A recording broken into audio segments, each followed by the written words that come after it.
Beberapa minggu yang lalu, seorang senior mantan ketua Lembaga Shadow Indonesia mengajak ketemuan makan siang santai di kediamannya di Bilangan, Cibubur. Salah satu dialog, dia bertanya apa rencana New Mind ke depannya. Dia adalah sedikit dari sahabat senior yang menerima konsep New Mind di dalam bernegara. Karena pertanyaannya adalah menjurus ke geopolitik, di mana itulah dialog panas kami di awal pertemuan, maka jawaban saya adalah New Mind kalau dapat mandat akan ambil balik Timur Timur, bergabung kembali ke tanah air Indonesia. Mendengar jawaban tersebut, beliau matanya berkaca-kaca. Teringat code names Manix, nama di lapangannya dulu di Timur Leste, di mana dia pun bercerita pertemuan dirinya dengan Sanana Gusmao yang sesungguhnya Timor Leste itu menginginkan hanya untuk menjadi daerah khusus, otonomi model Papua, model Jakarta, model Aceh, bukan ingin lepas dari Indonesia dan merdeka. Lepas dari Indonesia itu rencana Australia. Lah kampret ke Australia itu. Jadi jawaban dan cerita Manix ini menjadi penguat rencana New Mind mengambil balik Timur Timur yang lepas karena sebuah logika bernegara Bapak Habibie yang menimbulkan pro kontra. Pak Habibie bisa dikatakan tidak paham aneksasi Timur Timur di tanggal 17 Juli 1976 itu. Tapi nasi sudah menjadi bubur. Kita tidak menyalahkan beliau 100%. Kedepan wilayah itu akan menjadi kremianya Indonesia. Indonesia ke depan memang memerlukan pemimpin visioner dan imajinatif model Putin. Konsep New Mind bisa dikatakan tercocok sih. Ngarepnya sih begitu. Kita akan menyatukan tim-tim kembali ke wilayah Nusantara. Fakta hari ini, rakyat Timur Timur tidak juga lebih baik di bawah Australia. Jumlah sekolah yang selama 25 tahun dibangun Indonesia masih berdiri sampai saat ini dan dipakai. Jumlahnya ratusan. Dan yang dibangun sekarang, yang dalam 20 tahun terakhir, katanya dibantu Australia, ternyata nggak ada. Malah Tiongkok mulai menyalip di tikungan. Timur Leste, bahasa terbanyak masih bahasa Indonesia. Siaran TV masih merilai acara Indonesia. Generasi micinnya pun masih kontribusi dari produk Indonesia. Untuk itu kita belajar dari Putin sebelum kita balik lagi ke rencana menyatukan Timor Leste kembali ke Nusantara. Minggu lalu, Putin melakukan langkah berani, sebuah perbuatan yang diperhitungkan untuk menentang hegemoni Barat sekali lagi. Putin mengontrol dan mengintegrasi 4 wilayah timur Ukraina. Aneksasi 4 wilayah Ukraina disahkan Putin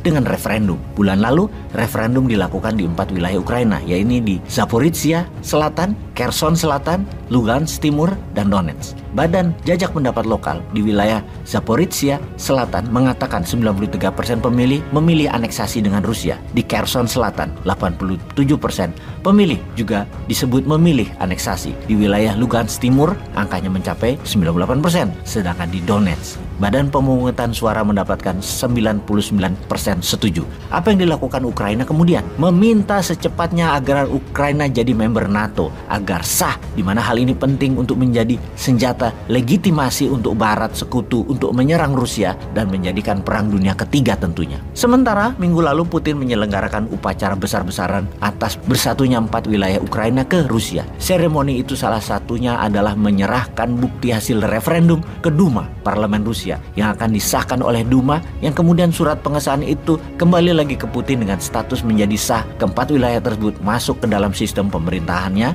Rusia. Maka 4 wilayah tersebut, Lugansk, Donetsk, Kherson, dan Zaporizhia, menjadi masalah dalam negeri Rusia sekarang. 15% wilayah Ukraina tersebut menjadi buffer regionnya Rusia sekarang, di mana Rusia akan mulai membangun secara ekonomi, secara sosial, dan membangun pangkalan militer di sana. PBB dan dunia Barat mengutuk tindakan Rusia ini, termasuk Indonesia, di mana kalau New Mind kita netral dulu aja deh urusan beginian. Amerika langsung menekan lagi dengan sanksi yang membuat 1000 perusahaan Rusia di seluruh dunia tidak boleh pakai Swift dollar, yang bagi Rusia itu bukan masalah besar karena sudah punya banyak alternatif pembayaran termasuk rubel, yuan. Di sisi Zelensky, dia menginginkan bantuan untuk bisa menangkis hybrid war, strategi dilakukan Rusia saat ini yang bisa meluas ke Odessa, yang mana kalau Odessa takluk, Ukraina tidak punya laut lagi, tidak punya pelabuhan lagi. Hybrid warfare ini nanti yang dipakai New Mind juga untuk ambil balik Timur Timur. Kita jelaskan nanti ya, sing sabar. Ini balik dulu ke Ukraina. Di saat ini Rusia berpesta besar-besaran di Red Square di lapangan merah, persis sama seperti di tahun 2014 ketika Rusia menganeksasi Crimea.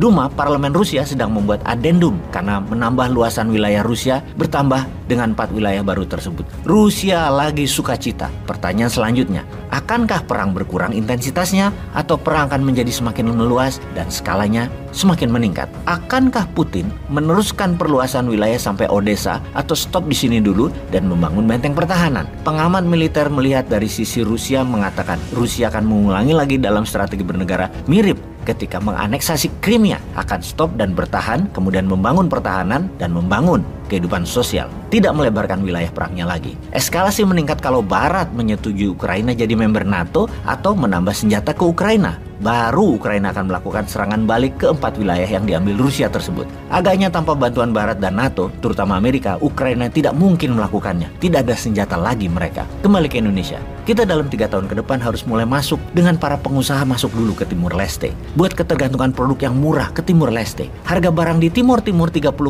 dibikin lebih murah dengan barang-barang Indonesia tersebut disubsidi pemerintah. Sektor produksi, pangan, kesehatan semua disubsidi. Modali 5 triliun setahun untuk subsidi. Dan lakukan lobby-lobby ke seluruh anggota parlemen dan pejabat Timor Leste, beri kemudahan hidup mereka dan lakukan pemahaman bahwa daripada jadi negara tetangga, rupiah tidak bisa mengalir lancar, mendingan gabung dengan Indonesia jadi urusan dalam negeri, jadi wilayah otonomi dan mendapatkan anggaran pembangunan 20 triliun per tahun yang meningkat 5% setiap tahunnya. Itu sebagian strategi hybrid warfare-nya yang segera kita lakukan. Tapi seperti ini tuh nyandak Rajal.